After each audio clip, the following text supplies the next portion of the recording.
Tak na 6. by mělo přijet kolektivo, tak snad aspoň něco ušetřím. Tak konečně se zbavím toho čokla.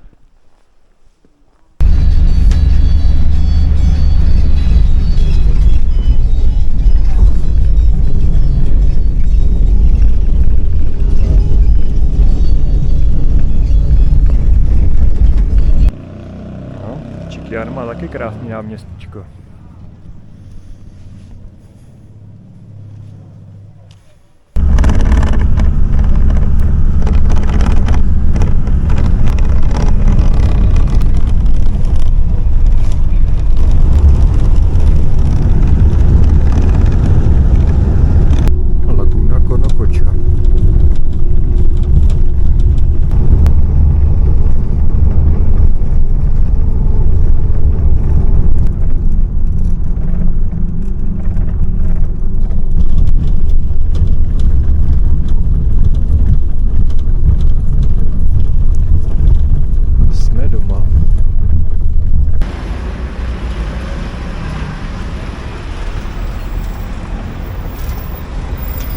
So I think this hike deserves a bit of a description, and I'm gonna use mapy.cz,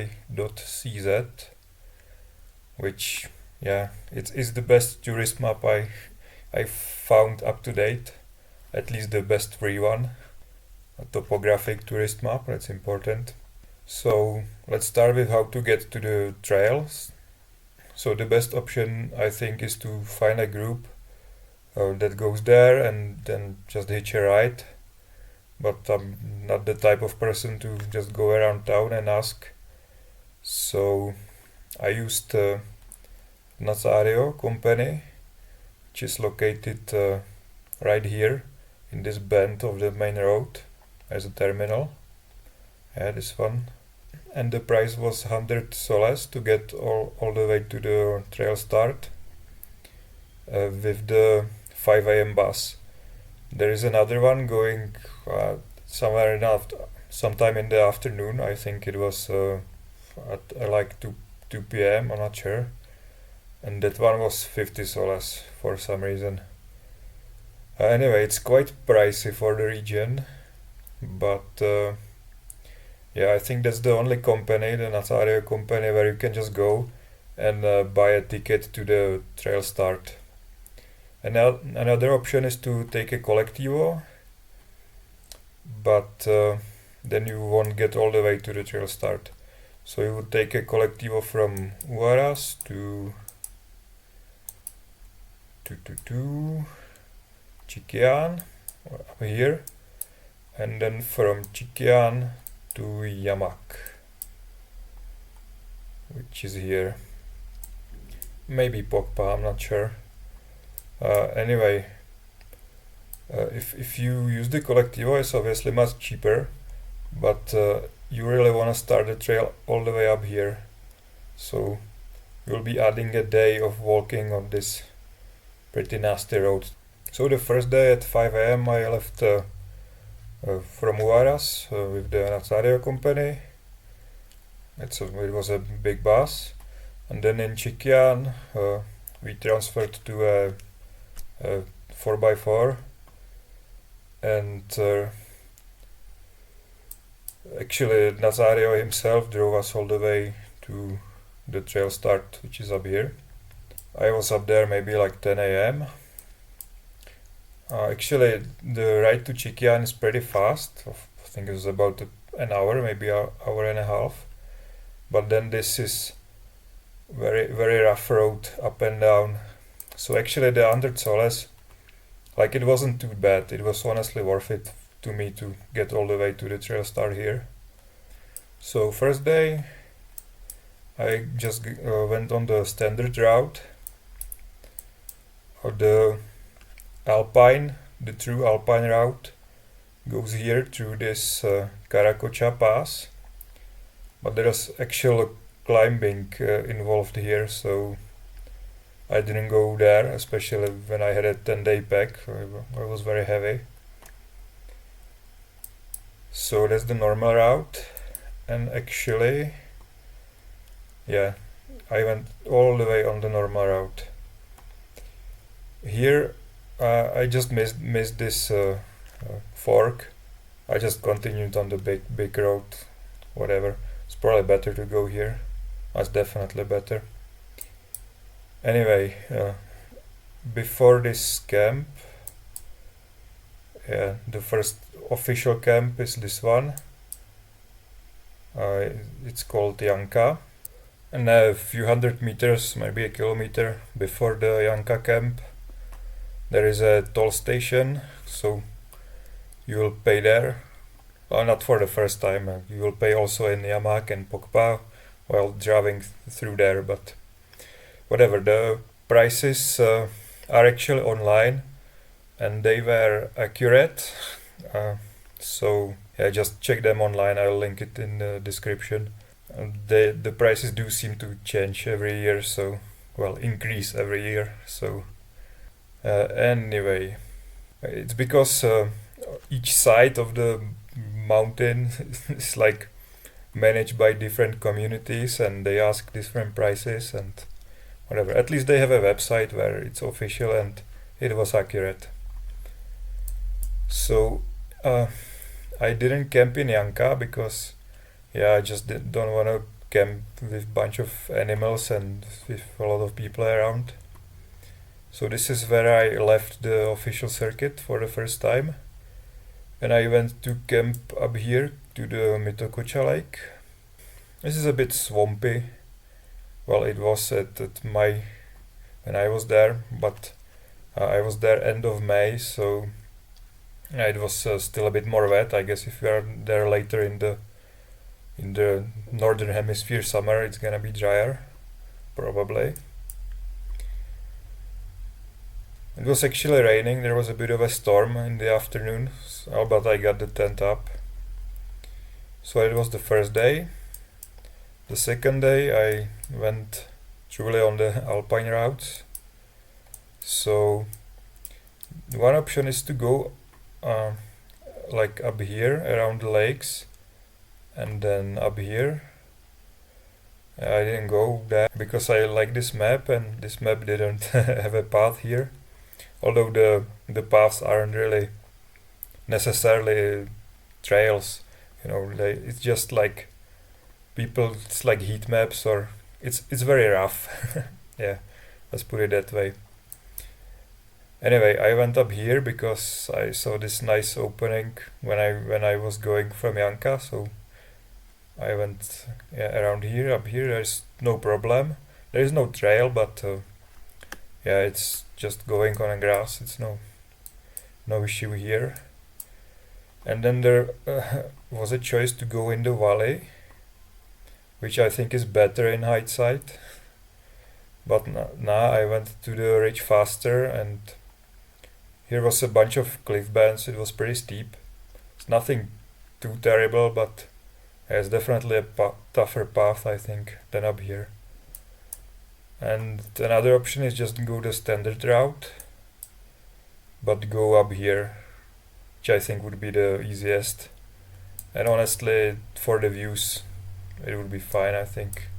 Can skip this valley. Anyway, continued on the quote-unquote alpine route. Here again, the trails are very small, and you lose it from time to time.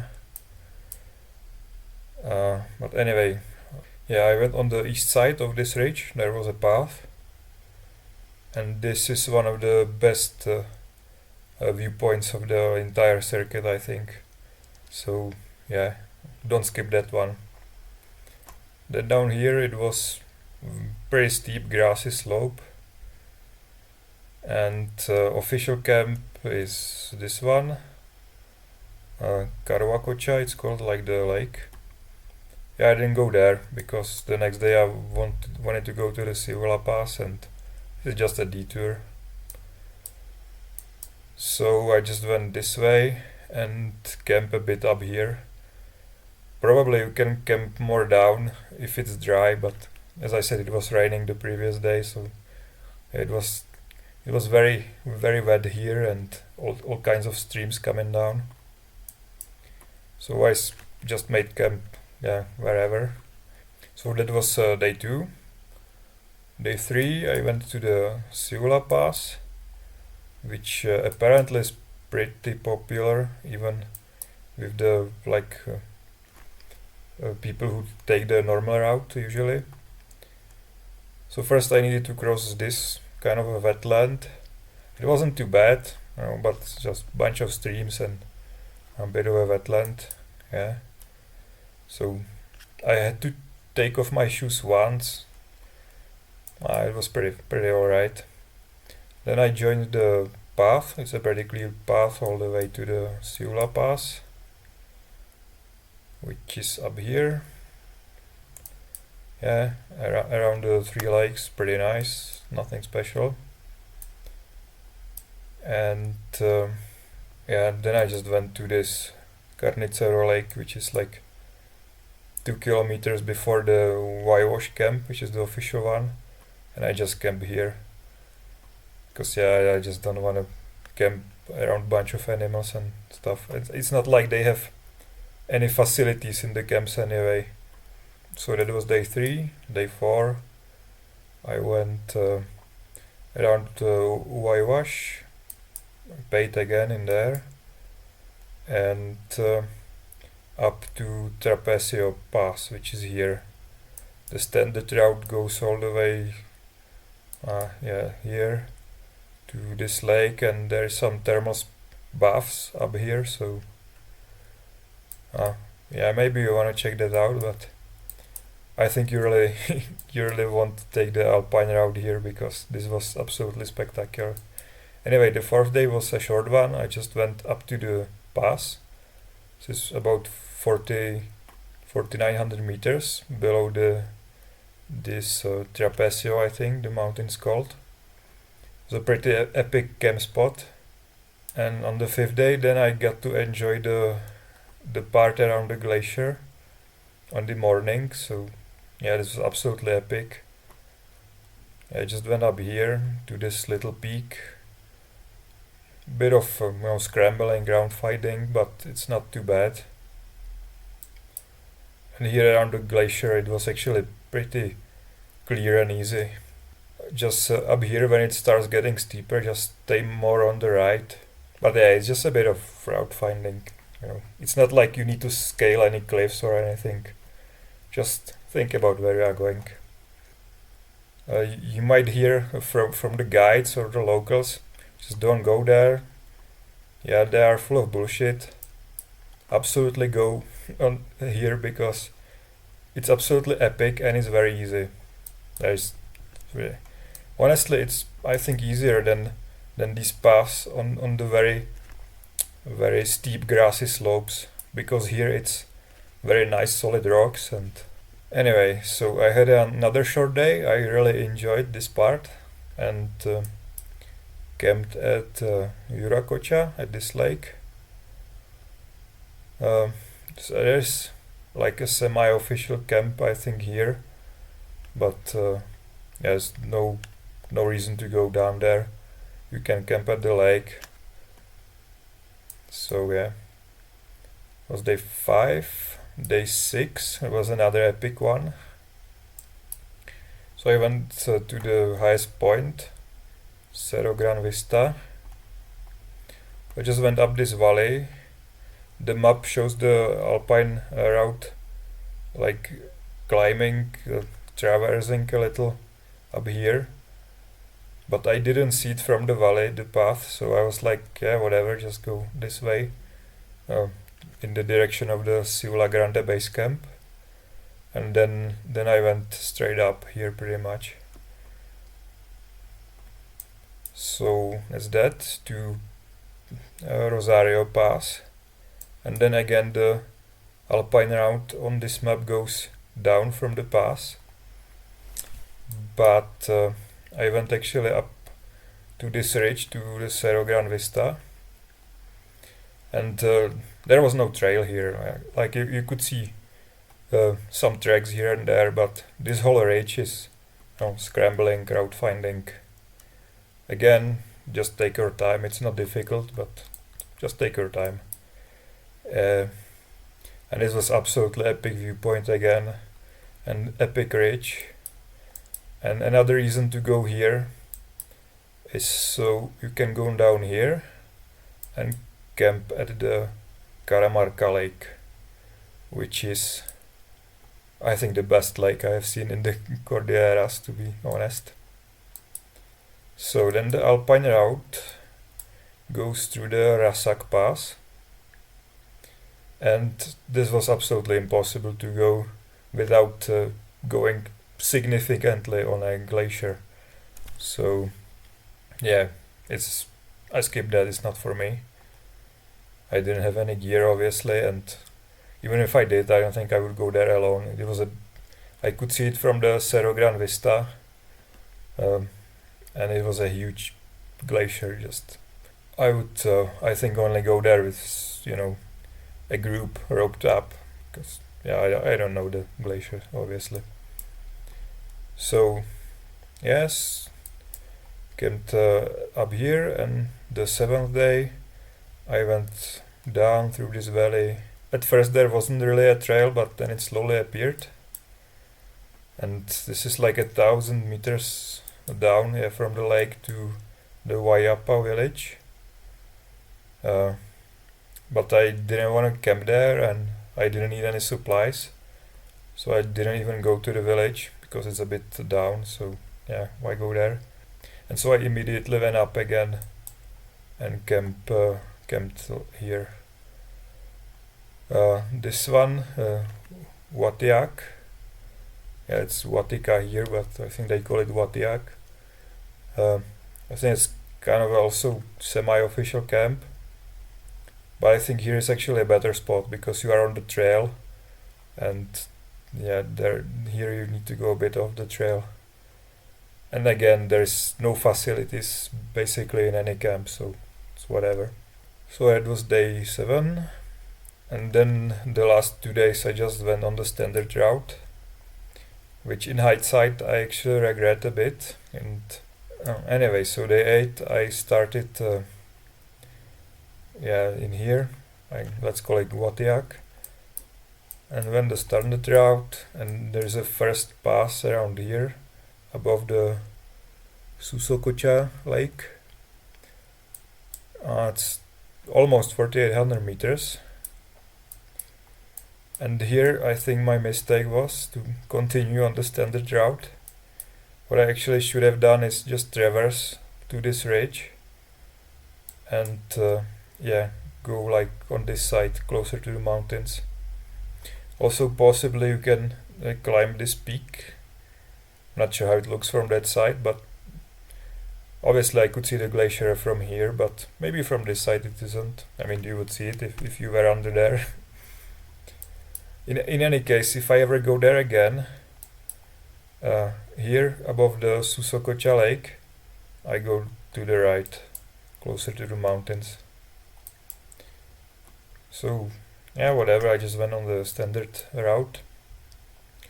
This is the Gashpapampa camp site, and also a toll station again. I just went on the standard route to the second pass of the day, Yaucha Pass. And here it was very windy and very cold. So normally, and I actually planned this, I wanted to go here on this ridge, for the viewpoints. But yeah, it was so windy. I just decided, fuck it, and I went the standard route down. But this path was, or this trail was actually visible from the path on the slopes. So it's a clear path, and I talked to some people who went there. There's nothing difficult there, so it's probably better than to go to the valley right away. So yeah, standard path all the way to the Huayhuash camp, a big campsite. This was actually the only official camp I was in, and yeah, it was the worst sleep, of course, because just bunch of people and animals. And then on the 9th day, I only planned to go to Llamac, sleep there and leave in the morning. So it was a very easy day, basically just go down. So I ended up being last at the camp. I was just enjoying the sun. And so I got left with a dog, probably some other hikers or some group brought there. And yeah, it was actually a bit of an issue for me because I didn't want to bring the dog to the village, but there was absolutely no way to get rid of it. It was impossible to chase it away. It would just go with me, and that was that. So yeah, I went on the standard route down to Llamac, but here you have a choice. You can go, and the standard route actually goes up here. I think like 400 meters up and down. I was like, yeah, I've seen enough mountains. I'm just gonna go straight, keep my height. So I went left here, and it was a pretty big path actually, pretty nice one. I don't even think that this viewpoint is really that much better than what you see on the lower path. So yeah, if you want some exercise, just go up here. If you just wanna walk to Llamac, have a shower, have some dinner, I think the lower path is a better option. So yeah, so went here, then it joins again, and then just down to Llamac. There's nothing there. So in Llamac, immediately some people were like, accommodation. So yeah, so I just, alright. So nothing special, just slept on a bed, had a shower, cold shower of course. And the next morning, that would be the 10th day, but I guess it was already over because I didn't do any hiking. So at 6 a.m. a collectivo from Llamac went to Chiquian. I think that was 15 soles. And as I said before, this is a pretty long ride. And then from Chiquian, there was actually the Nazario bus. I guess the same one that goes there at 5 a.m. from Huaraz. And it was waiting there for the collectivo, and yeah, I went on that bus back to Huaraz. And that was 20 soles from Chiquian to Huaraz. So the way back was 35 soles only for me. I think I was at Huaraz at like 10 a.m. So that was Huayhuash, mostly alpine routes. And yeah, I have a video for each day, and it's all 4K, and it has English subtitles, closed captions in YouTube. So watch that if you are interested. And I'll also put GPX files in the description.